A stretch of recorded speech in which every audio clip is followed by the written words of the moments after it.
Discretion is advised. The following episode has been brought to you by the Dorkening Podcast Network and is sponsored by Deadly Grounds Coffee. 3,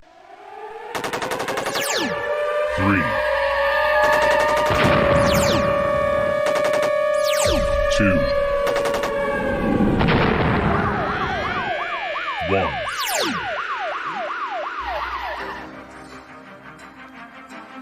And now, you're tuned into the Navarro-Miller Report, featuring the hottest in news, entertainment, sports, and all those topics for the mainstream audience. The Navarro-Miller Report. Examine your reality. What's up, everyone, and welcome to the Navarro-Miller Report. I'm your host, Dave Navarro. And I'm Jeremy Miller. And I'm looking all weird like right now. Like, what the hell is going on with me? Hi, everyone. Oh, there's a camera right there. Okay, cool. So, wanted to welcome everybody to another wonderful episode of our podcast. And Jeremy, how you doing? Doing okay, man. Doing okay. Excited. We got football back. So very excited. Dude, my man, Monday was like hilarious. I mean, Josh, your brother. Oh my God, why are you guys going so fast with the freaking fantasy football? It's too much. You know, it's my favorite time of the year, fantasy football time. It's my time to, put you in your place and let you know where you stand, which is, behind me in the pecking order. And then you wake up. That's beautiful that you have dreams like that. It's good to strive for dreams because when I'm champion of the league, as I, meant to be, I will be lowering this over you. Like, he has such dreams, ladies and gentlemen, such big dreams. It's so sad that they will all be shattered and dashed. You gotta love the what is it? The I can't find the word, the bullshit, really. See, he can't even sit still, people, because he has no idea what to do with himself and with me in front of him being the champion that I am. Who won the last championship? Asterix, mind you, Asterix. We both quit that freaking league, by the way. So and who still won without even having to play his team? I came in second on that one, and I didn't even play. If I would have played, you would have been right behind me, bud. It would have been. I would have played. See, that's the thing. I didn't play either. See, I just would have made all the right moves to counteract everything you did. See, and you had the thing is no hope. No, but here's the funny part. You had a better team than I did. You see how he tries, folks. You see how he tries. Oh, whatever. RC Miller saying, "Oh, come on, you're not talking about football." Of course we are. That's part of what the show is. You must be new. It's okay though. We'll forgive you. Wanted to welcome everybody to the Navarro-Miller Report, and as habit would be, we as usual, for those of you that are brand new to the show, I go ahead and make Jeremy watch a couple of blind react TikToks so that we could go ahead and really get the show on the road. So here's one for you. Now, this has to do with two rival pizza companies and a little prank that was, I guess you might call a wrong number dial. I don't know. Check it out. Hey, John, welcome to get started for you today. Come again? Wait, what? Hello? Thank you for calling Papa John's. What can we get started for you? Would you like to try our large one-topping pizza for $7.99? No, this is Domino's Houston. Domino's. Ours it's actually $6.99. It's not Papa John's. This is Domino's Houston. You're selling a large one-topping pizza for $6.99? Are you fucking kidding me? And a 2-liter. Are you fucking kidding me? Are you trying to uppercut our prices? Is that what you're fucking doing? And you called us? Wait, this is Papa John's? Fuck you, Domino's. Your pizza tastes like fucking shit. Papa John's, bro. I got fired from Domino's. Domino's. They're not loyal to their fucking customers. Because you couldn't make it. You're a Pull up fucking on us. pizza salesman. Pull bro. up.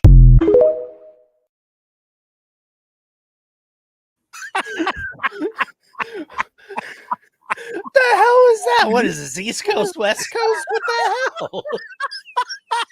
He's like, pull up on us. Let's go, son. It's a fast food pizza place. Chill out, folks. Oh my God. Hey, John Price, how you doing? Says Dave and Jeremy. Hi from Arkansas. Hey, John, how you doing, John? Oh my God, that was hilarious. Okay, so this is it sounds like such a gang rivalry. It's so funny. I love it. Oh my God. Okay, so this next one. Oh my God. And welcome everybody that's watching us on TikTok right now. One Nation says dramatic dominoes or dominies. Oh my God. This next one actually kind of reminds me of something you would say to somebody, Jeremy, to be perfectly honest with you, knowing how much of a nice guy you are to really stupid questions. Check it out. Hey there, y'all moving in? No, ma'am. We just wanted to see what our stuff would look like inside this house, and once we see, we're going to move it back to our place.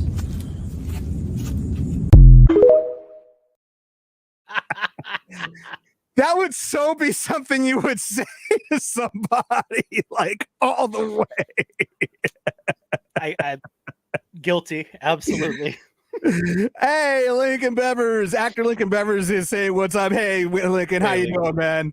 Oh that my was God, too funny. That honestly, I wanted to be at the end of it. Like, here's your sign,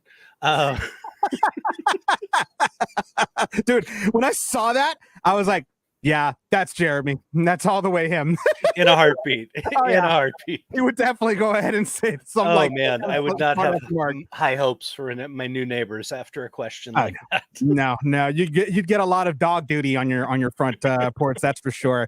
This last one, now, Jeremy, as a chef and as a Caucasian male, this, you tell me if this is true or not. I don't know. Go ahead and check it out.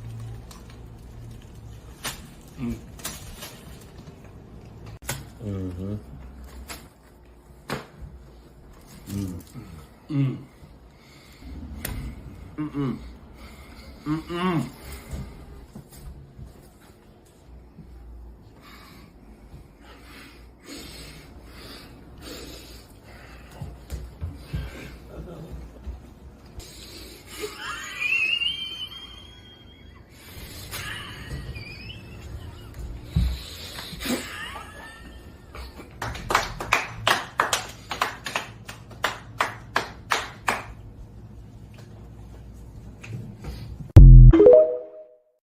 I'm terribly confused. You didn't see the first part, what it said?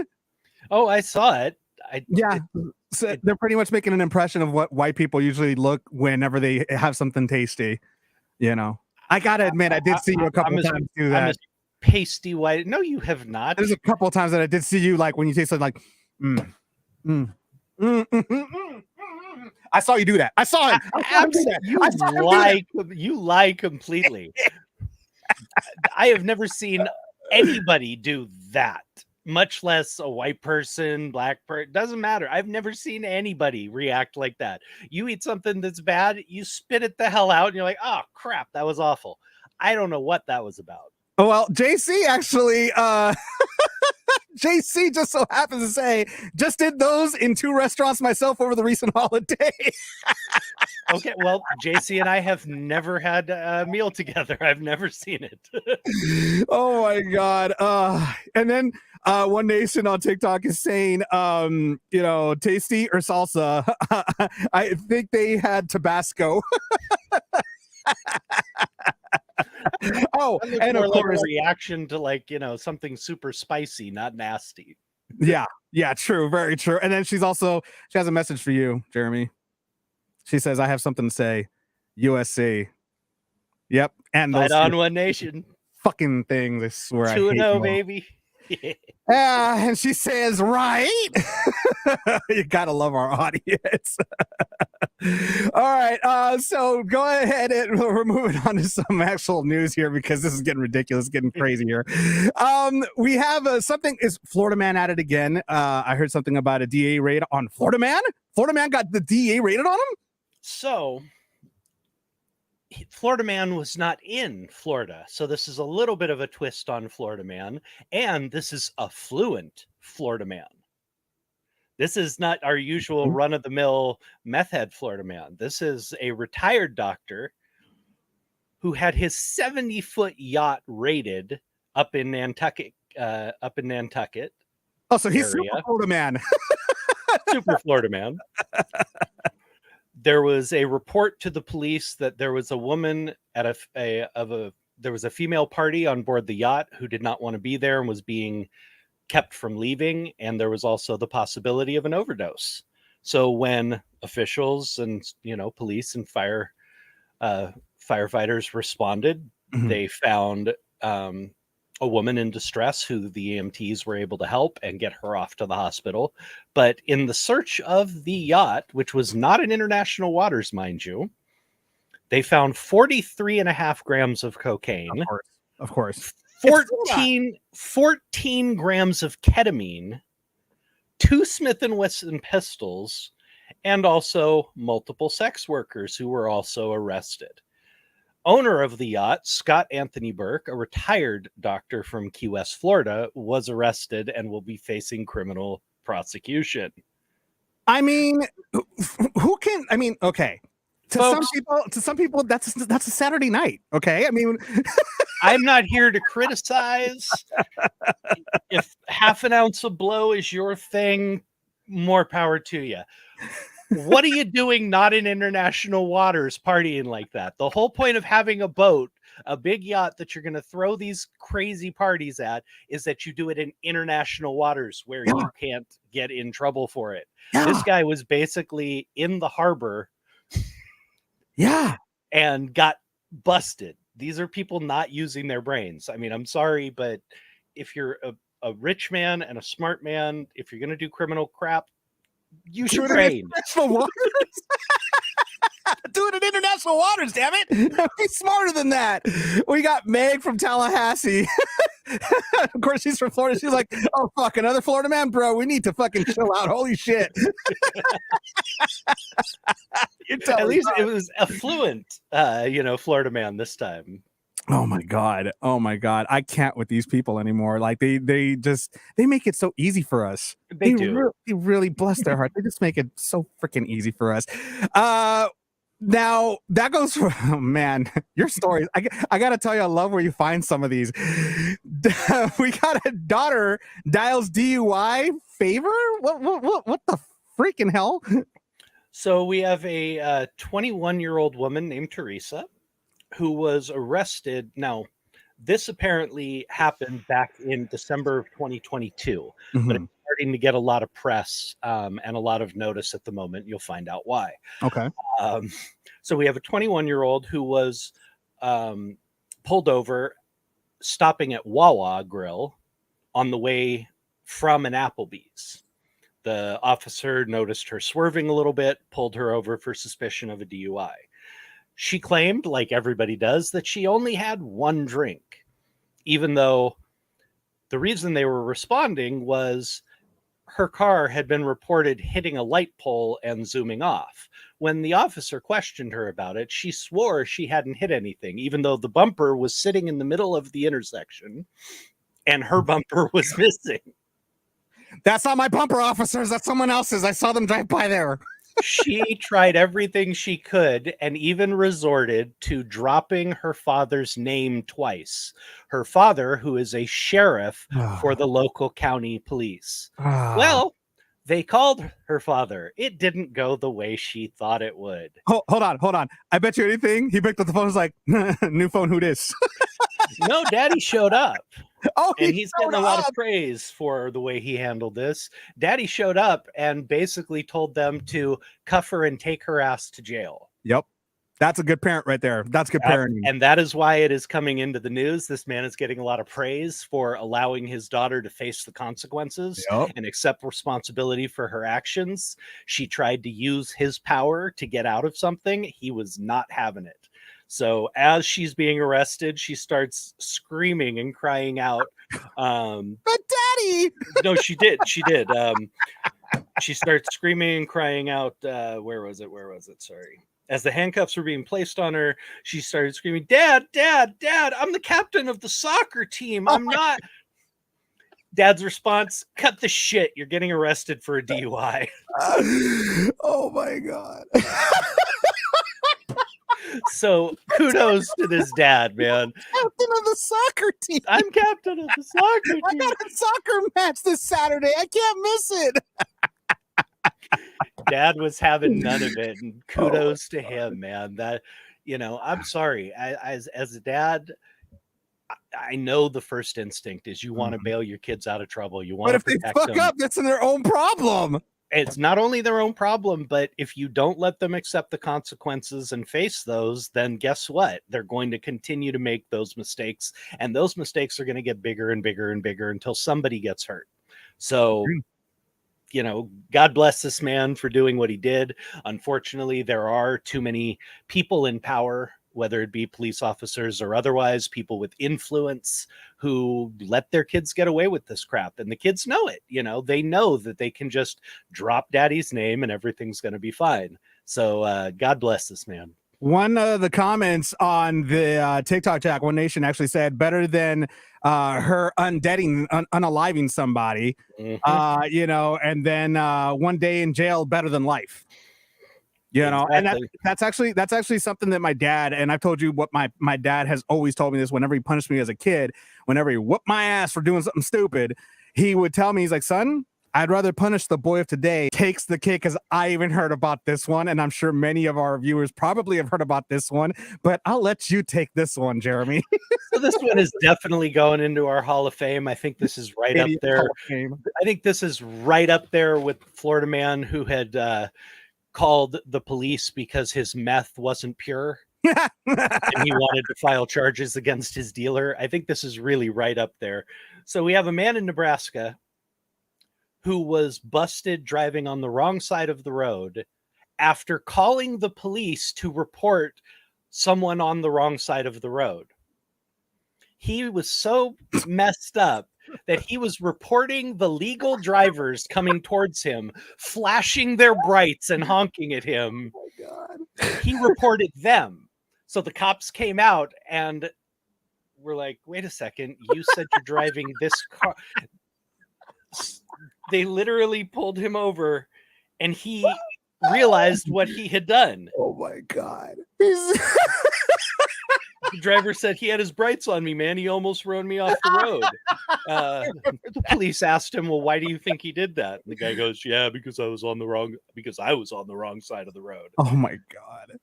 So the cops asked him if he was the one that called earlier. And the man said, yeah, because I thought somebody was on the wrong side of the fucking road. The officer responded, turns out it was you. No, and then I heard in the tape, he actually said, he's like, I'm a fucking idiot. He actually said that in the tape. He said what we're all thinking. I lost it when he said that. I was like, yep, you sure are. Calling 911 on yourself is a new one. Oh my God. Coffee. Well, they're wrong. There's only one brew that gets my seal of approval. Deadly Grounds coffee is my guilty pleasure. The aroma is so intoxicating. It brings all of my neighbors out of the woodwork. Deadly Grounds coffee. Coffee to die for and zombie approved. It's good to get a little deadly. Use the front door! Oh, they're so disgusting. I'm just waiting for one of those zombies to call the cops on themselves and be like, officer, there's somebody chewing on my arm. Oh, no, even the zombies are smarter than that. Even the zombies have more brains than that gentleman. Well, they don't use the front door, though, so. Coming on to some entertainment news. As we all know, Danny Masterson was sentenced for 30 to life for multiple rape accusations, and he was charged and sentenced. But there were some friends actually that were actually sent letters into the judge basically asking for leniency. Some of those friends included Ashton Kutcher, Mila Kunis, and a lot of the other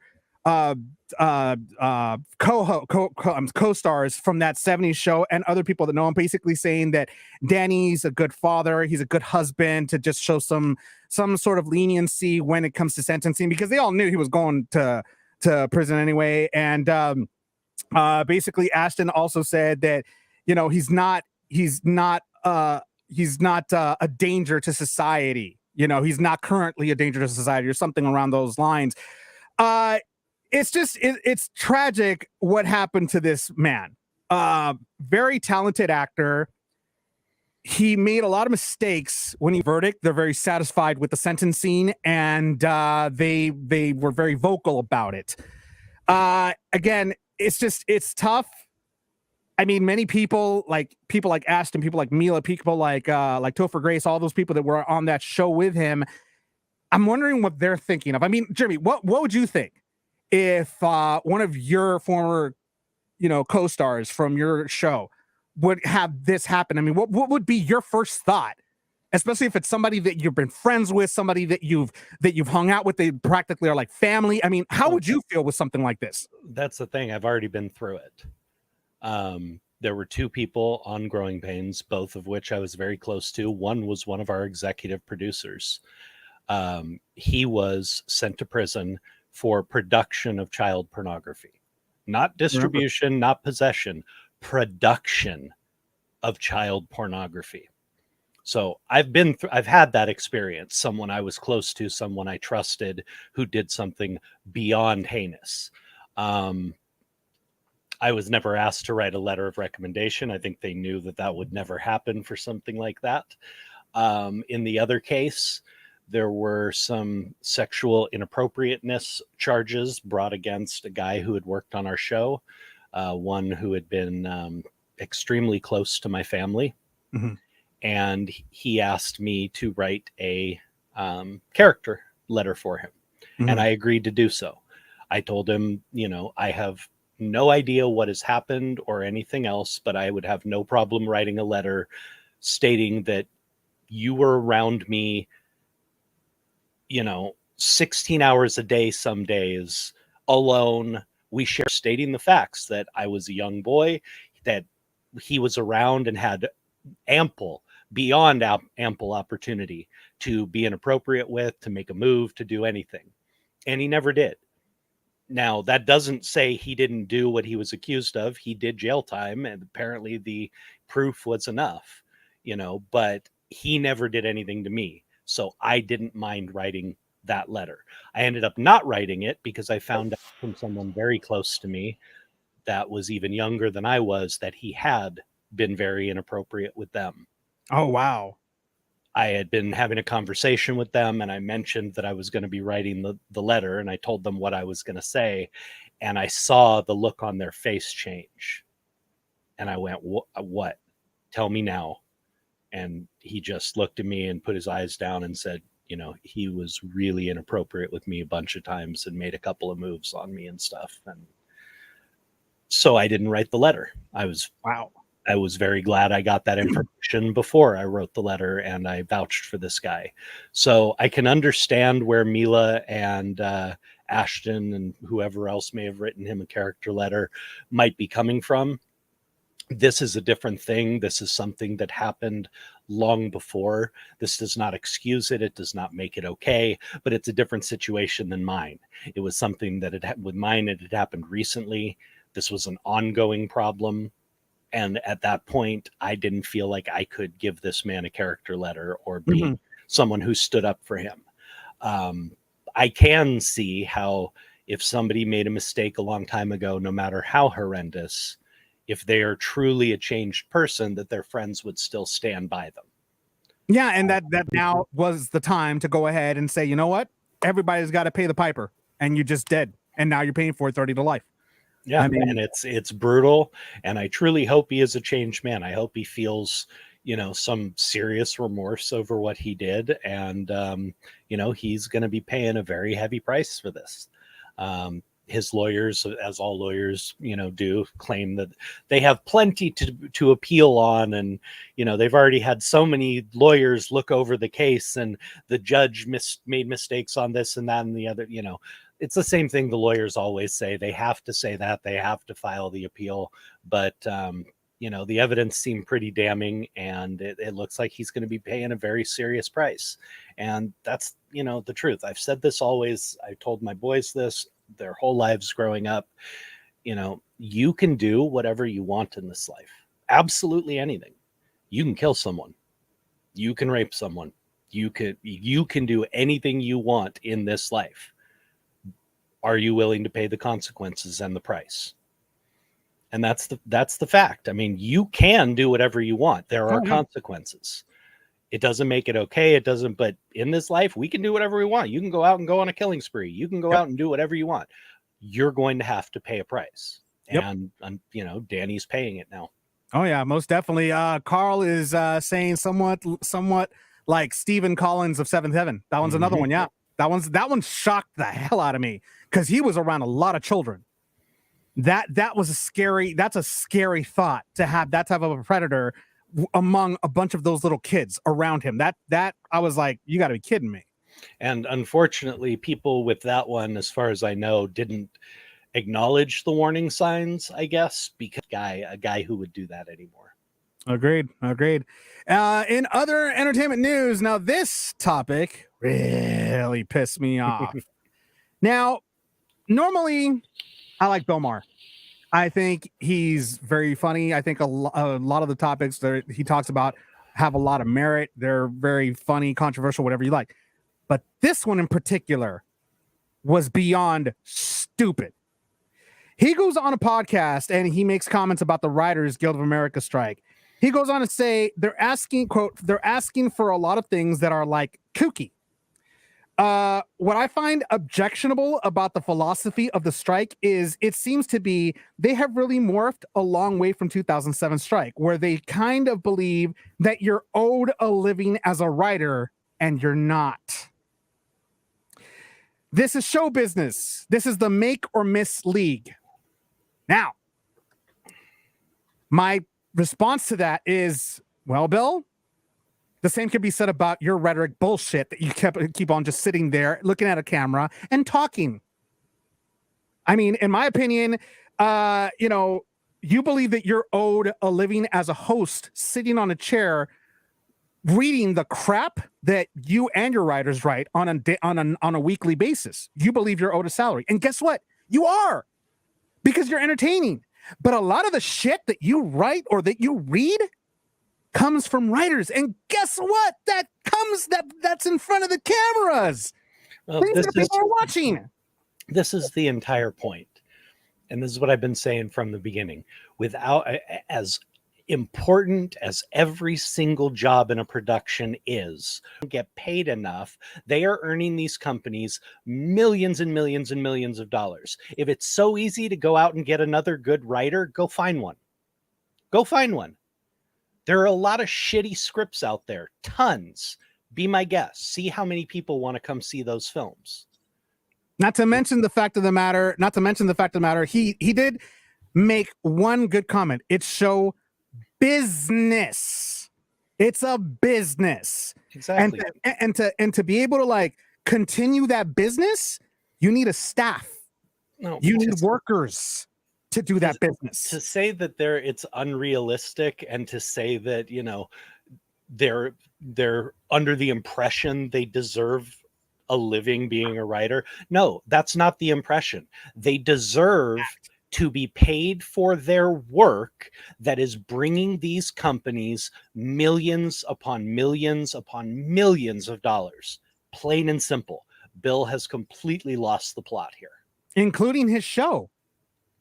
Because I know Bill, he writes a lot of his stuff, but he has a staff. Regardless. All the best hosts have writers. Now, the Jimmy Kimmels, the Fallons, even Carson and those guys. I mean, they were brilliant and they did their own stuff. A lot of their material is their own. But there are a lot of writers who got very famous, who made a lot of money and who were able to project those careers forwards as writers because they were so esteemed as writers for these top comedians and these top show hosts.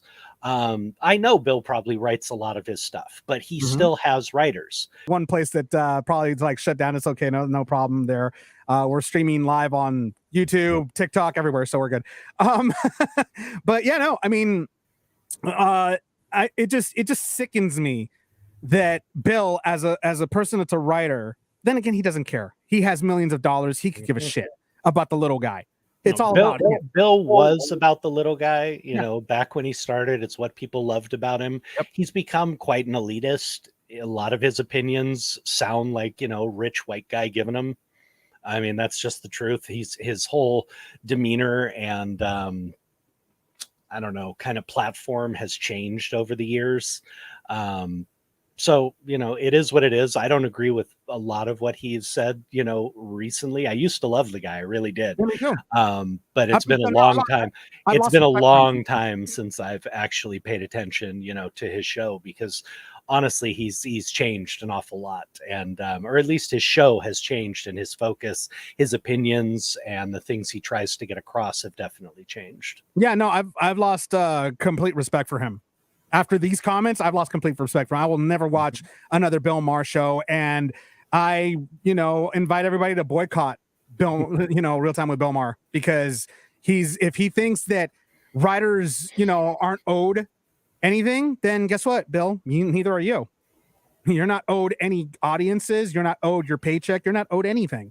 How about that? You work for free. Let's see how far that gets you. So that's man. I was so, when I saw that, I was like, oh, I gotta talk about this. That just angers me, because I'm a writer. I'm a writer. I know, brother. So it's like, are you freaking kidding me right now? Are you actually seeing people came out, and said this? So he at least took accountability and went ahead and apologized to any staffers he might have, wronged or whatever. Granted, I hear the hushed tones of the publicists telling them to do so, but I mean, that's just my guess here. What do you think, Jeremy? Well, I'd say that's probable as well. I have a little bit different of a take on this. I grew up in a different era on the sets, and people need to toughen the hell up. Those shows have always been cutthroat. I mean, always, because it's always about who's got the next idea, the next skit, the next bit, whose lines and jokes are going to be used. It is a cutthroat business. And you knew this going in. All these people, I had such mental stress over it. And they're looking for a cash cow. Who freaking who? Yeah, they're seriously, you are in a high pressure, high stress business where you literally have to come up with brilliance on a daily basis. You chose that job. You got into this career. Now, does he have the right to just be berating people left and right and everything else? No, of course not. But is that uncommon on a set in a high pressure situation like that? You go to a Fortune 500 company and go F something up for them and see if your superior doesn't rip you a new one. Okay, this is not really that new. And I've told you, I mean, a lot of people, well, I can't say a lot of people, Joanna Kearns, who was played my mom on Growing Pains, had a lot of issues with the way our director would treat some of the guest stars.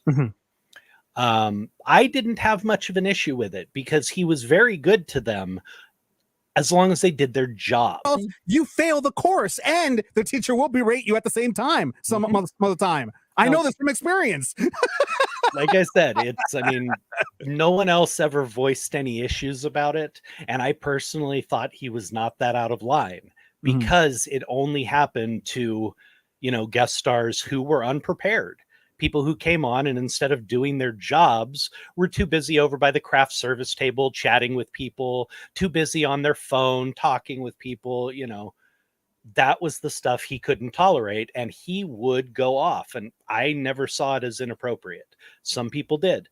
And times have changed, but seriously, if you're going to be in a high pressure business, you need to suck it up, seriously, because that's the nature of these type of jobs. You have to bring it every single day.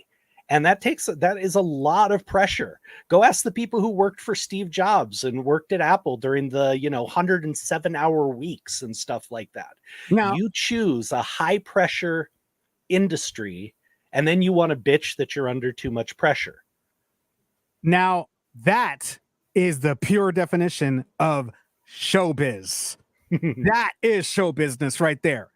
High pressure situations all the time. I mean, that's just the way it goes. If you're not prepared, they will recast and hire somebody else. That's just the way it goes. There's just no ifs, ands, or buts. If you don't like it, tough. You shouldn't have chosen this job. This isn't the job for you. Go work at a, no offense to anybody that does call centers or anything like that, but go work at a call center. And even call centers are still high pressure too. I mean, even those are high pressure. Mm-hmm. But it's the time. They're constantly making sure that he's doing the job that he was hired to do. Mm-hmm. And if he can't do it, there's thousands of others that are lining up to go ahead and take his place. So they want to be confident that he knows how to handle his team. Just Absolutely. Like Jay Leno did, just like Johnny Carson did. All of those guys before him, they all knew how to handle their team. And if you can't handle your team, then Jimmy seems like a nice guy, but and because I think he seems like a nice guy, people probably think they could walk all over him because he's a nice guy, because he looks like he's a nice guy and he looks like somebody that wouldn't fight back. So that's why it was shocking to me when I heard this. I was like, really? Jimmy Fallon of all people? The guy's like the nicest freaking dude. He's, every single celebrity that's come on the show has said nothing but great things about him, saying that, oh my God, the difference between you and other late night show hosts is that you actually enjoy, having us and are cool with us and have like a fun atmosphere, instead of being so serious. I hate to bring this up, but to make a comparison, that's the thing, is you just never know how people are with their staff.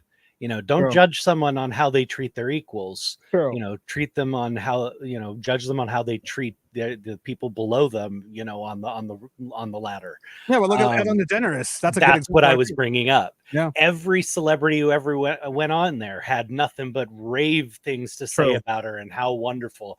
And her crew was ready to quit en masse, at one point, because True. It was so miserable working for her. So you just never know. I mean, that's the truth. Performers are paid to perform. And, the truth is we're good at putting on the mask. This as well. Basically, we all have our moments where we get plastered drunk. I mean, I've had my moments and we all act up. Robin's case, he was filmed the entire time. He was stumbling. He almost fell over a potted plant. And his girl was trying to kind of keep him in line. And she's like, Robin, oh my God, you're so messed up. I mean, you're completely messed up, saying a bunch of saying these things while they were filming. And she was like, that's embarrassing. This is embarrassing. They're filming us right now. They're filming it. She's telling him this. And he's just all smiles. Just trying to grab his phone, kind of being a little bit aggressive towards her, not physically trying to grab her, not just playfully just trying to grab his phone and everything. And finally their Uber gets there, and he's got her on a grabs her from the back as a bear hug and just walks her, just oh my God. She seems really annoyed by his actions so much. She was like, oh my God, I can only imagine what she told him this morning or what she told him on the ride home. Are you kidding me? All the cameras and you're acting the way you're acting. I mean, Jeremy, you have the floor. I mean, he's your friend, man. I mean, what do you have to say about this? Well, first of all, I have plenty of experience with this. As you know, my beautiful Joni is the sweetest person in the world. Yep. But, even before it was a problem, she didn't like dealing with me when I was a total drunk, sloppy drunk a-hole. I mean, that wasn't, it's not fun for every one of us who has done that has plenty of moments we wouldn't have wanted on camera. I mean, if you can tell me you go out and drink regularly and have yet never had one of those nights where you're like, dear God, thank God the cameras weren't around. I'll call you a liar.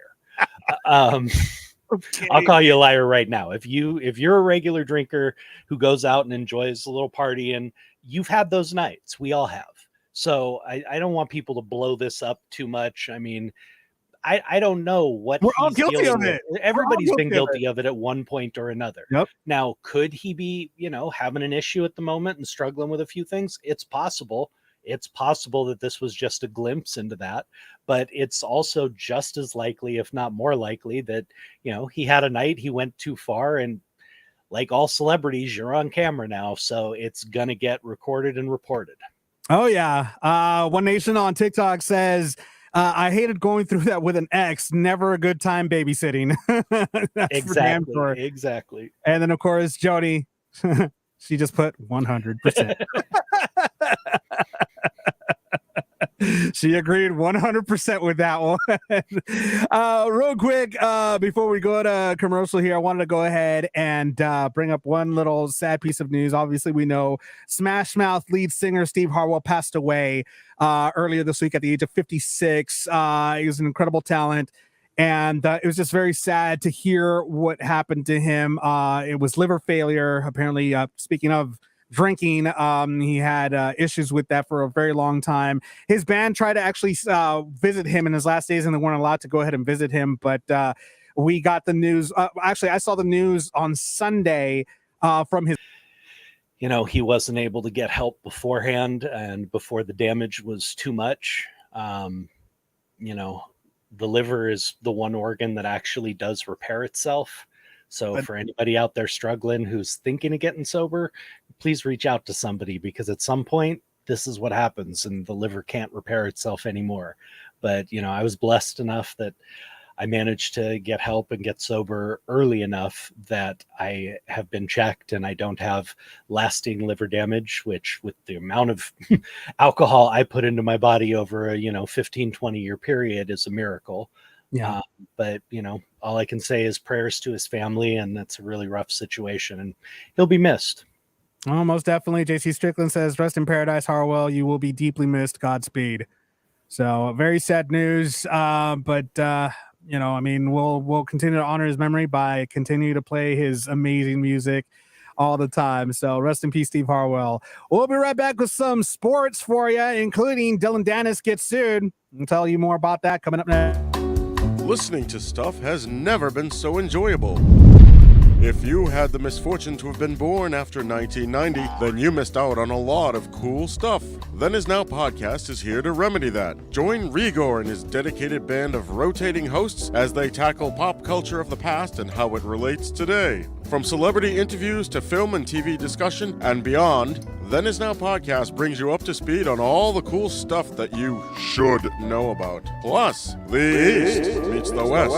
If you enjoy movies that have lots of shooting and fighting, then there's a whole world of films out there that you don't even know about. Join our hosts on a journey as they discuss the amazing kung fu films of the sport and Navarro-Miller tea anytime. Well, we're figuring it out. It's not close, but we are working on it. Then I mean, could you imagine this beautiful face on a coffee mug? I mean, it'd be the first one I broke. Damn, that's just so uncalled for, Jeremy. Hey, I passed up on like 3 of them earlier when we were talking about scripts and you being a writer. So I'm being nice. I'm being nice today. Hey, I'm actually you praised me for being a good writer, right? Oh, I have, but you left me too many openings. I was really hard to let those go. Whatever. I'm done. I'm done with you. I quit on all this. See you guys later. Have a nice day. Bye. Hate you. In sports, Nina Agdal sues Dylan Dennis over Paul fight trolling, files for a restraining order. Now, Nina is Logan Paul's fiance, and I follow Dylan Dennis actually on social media. Man, has he been ruthless. Like, he has been talking so much shit about her and Logan Paul's relationship. Granted, we all know that Logan Paul and Dylan Dennis are set to fight, very soon. And, this is just feeling for the fight. And Dylan's basically saying, this is just me talking shit about the fight. Talk shit about your opponent. But now you're talking crap about his fiance. And that's a different story. Like, she has nothing to do with the fight, and I mean, in a sense, I kind of have to agree with her, because not too many fights that I've seen or anything like that have the fighters talked about each other's wives or each other's girlfriends, for that matter. Like, they have nothing to do with the fight. You know me, I'm a huge boxing fan, and I have 2 instances, and they were both involving Oscar De La Hoya. Oscar De La Hoya was coming up against Fernando Vargas. They had a huge rivalry, both coming from LA. Vargas was from East LA, and I think De La Hoya was from Oxnard, or the other way around. But Vargas had been involved in gangs and had been more of a street guy, and he always got on Oscar about being a fake Mexican, basically, you know, and not being a real, you know, Latino and all this other. And that, again, that stuff's all fair game in the fight game. But then he crossed the line and started talking about Oscar's wife. And Oscar got pissed. You could see it in the press conferences. He basically told him, you have questioned, you know, that you have insulted the two things I love the most in this world, my heritage and my wife. And I'm going to fuck you up, was basically how he destroyed. I mean, I saw him come out. I was a fan of, you know, De La Hoya.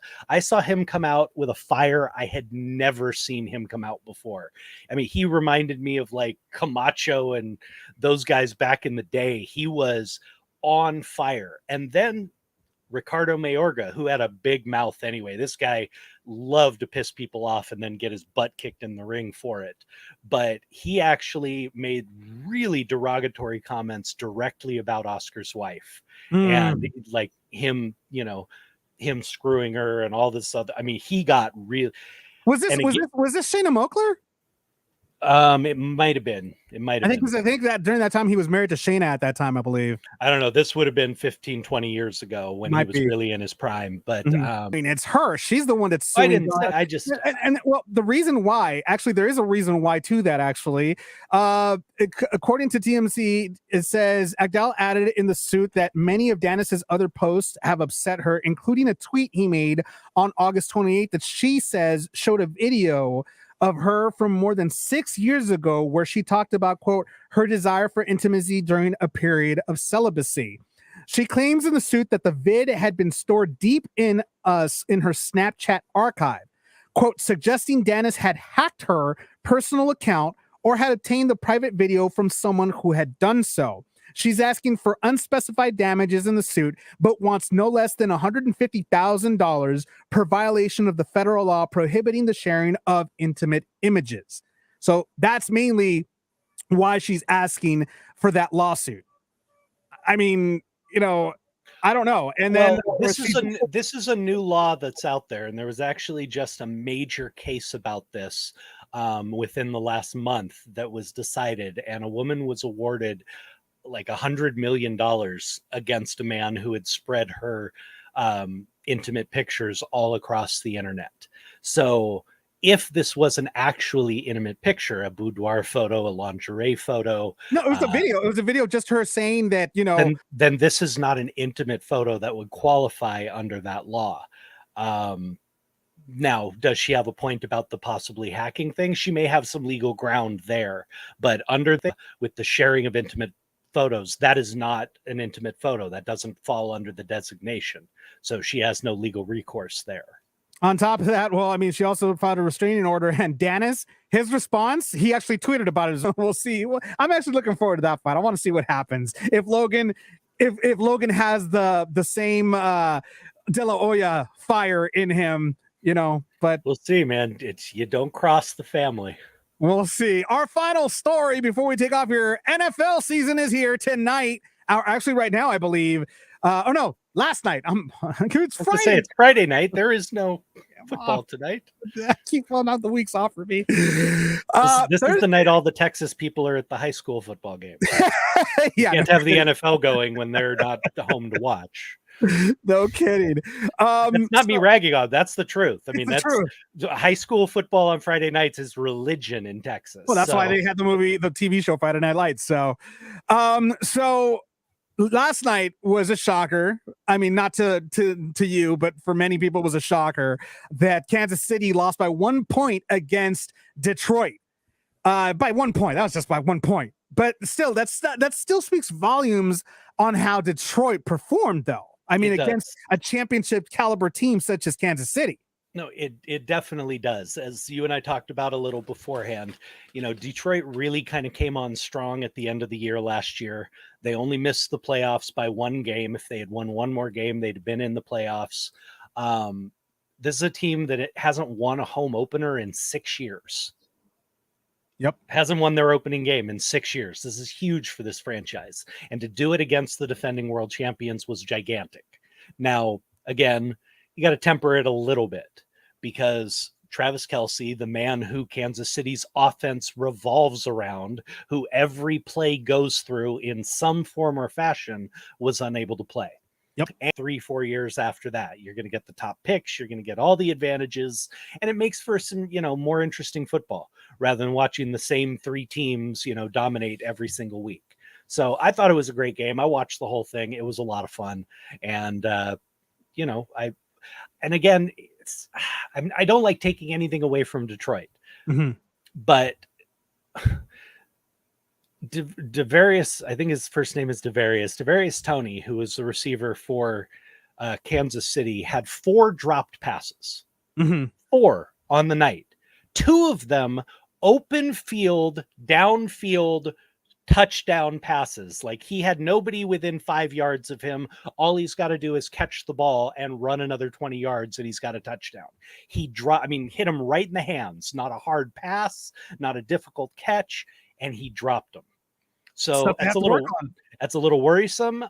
He's certainly not one of their top receivers, but he was expected to be a strong backup or number 2 or 3 man. That's going to have to get cleaned up. That's a little worrisome for the Chiefs. But again, they had an opportunity. I mean, if those 2 touchdowns get converted, we're having a whole different conversation here. We're talking about how well Detroit played, but still lost. So. No, I have to agree. JC actually asked a really good question where the NFL is concerned, generally speaking, who are each of your top 5 teams?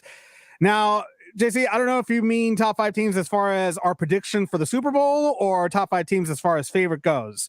As far as I'm concerned, I mean, my top team is always going to be Green Bay Packers. That's going to be my top team.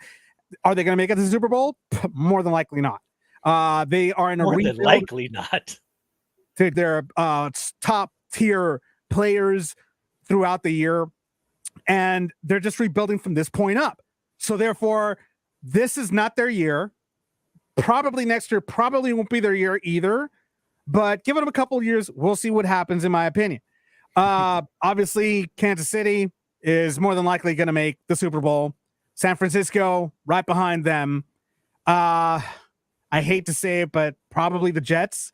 They have Aaron Rodgers and they have a lot of talented players on the Jets team right now. Detroit's looking pretty good. They're looking pretty hungry, and I hate Detroit. You know how much I hate Detroit. They're our rivals, but I got to give it to them. And then I think finally I would have to say with the Cowboys. That's some decent picks. I personally, as I've told you guys before, I don't really have an NFL team anymore. I was a huge Rams fan. Went to games as a kid, loved the Rams. Even though they broke my heart all the time. And when they moved to St. Louis and then won a championship for St. Louis, I lost my interest in the team, and having them back, that same passion is not there. So I follow all the teams now, truthfully, and anywhere where a USC player is and is excelling or has a starting spot, I'm going to be following that team. I'm going to be, that's one of the reasons I like Detroit. They've got a couple good SC players. Amon-Ra St. Brown is their number one, their number 1 receiver, blew up last year, going to be even better this year. That's kind of what I follow. I like to see where the USC quarterbacks go, the running backs, the defensive guys, and then I kind of follow those teams throughout the season just to see how they're doing. But that's one of the reasons why I'm so big into fantasy football. It gives me a reason to consistent running backs in the league. It's just a strong team. If they've upped their defense at all, I think they really have a strong shot at going this year. Kansas City's always going to be in the discussion. I think the Niners as well. I think the Niners will probably be in the discussion as well. They've got a really, really strong team, a really strong defense. Yep. And, everybody's very high on Brock Purdy. We saw what he could do last year. I am not so high on the Cowboys. They are an incredibly talented team again this year, but it's one of the few times I will agree with Stephen A. Smith, the ESPN analyst, that the Cowboys will do what the Cowboys do. They're going to look good for a while, then they're going to start blowing games. They're going to get close, and then they'll screw it up in the playoffs. Sounds like the Raiders. It's what Dallas does. I'm sorry. It's what they've done every single year. Yeah. They've been expected to compete for the Super Bowl. Ever since the Aikman, Emmitt Smith years, that's been their MO, and I think they'll do it again. I think they'll play strong throughout the year. They're going to blow a bunch of games, maybe not get as high of a seeding as they're supposed to, and then they'll put up a dud in the playoffs like always. And that's pretty much the bottom line. I mean, honestly, I agree with all that. The Cowboys, the only reason why I chose the Cowboys is because I forgot about Cincinnati. I forgot about Cincinnati and the Niners. I forgot about them too. So, You said the Niners. Oh, okay. And also Philadelphia. That's another team that's actually in the running as well. Philly would be in my top 5 as well. They're going to be a strong squad this year. Jalen Hurts coming back, was it 3rd or 4th year now as the starter? This is really going to be a time for him to blossom. Great receiving from 6 to 7 p.m. Pacific Standard Time. Make sure you watch and listen to my radio show On the Ride Home with Dave Navarro every Monday, Wednesday, and Thursday from 2 to 7 p.m. Pacific Standard Time. We will be back here again as usual. Apologies for last week not being here. We kind of had some technical issues on my end. Not this time, it was on my end, not on Jeremy's end. So we wanted to apologize for that. But we wish everybody to have a wonderful weekend. For that, I'm your host, Dave Navarro, along with this USC loving mother. And I'm Jeremy Miller. Fight on, guys. We'll see you guys next week on the Navarro-Miller Report. You guys have a great weekend. Bye.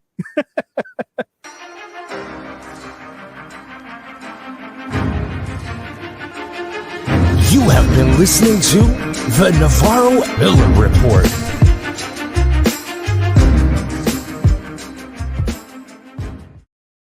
This episode of the Navarro-Miller Report was brought to you by the Dorkening Podcast Network and sponsored by Deadly Grounds Coffee.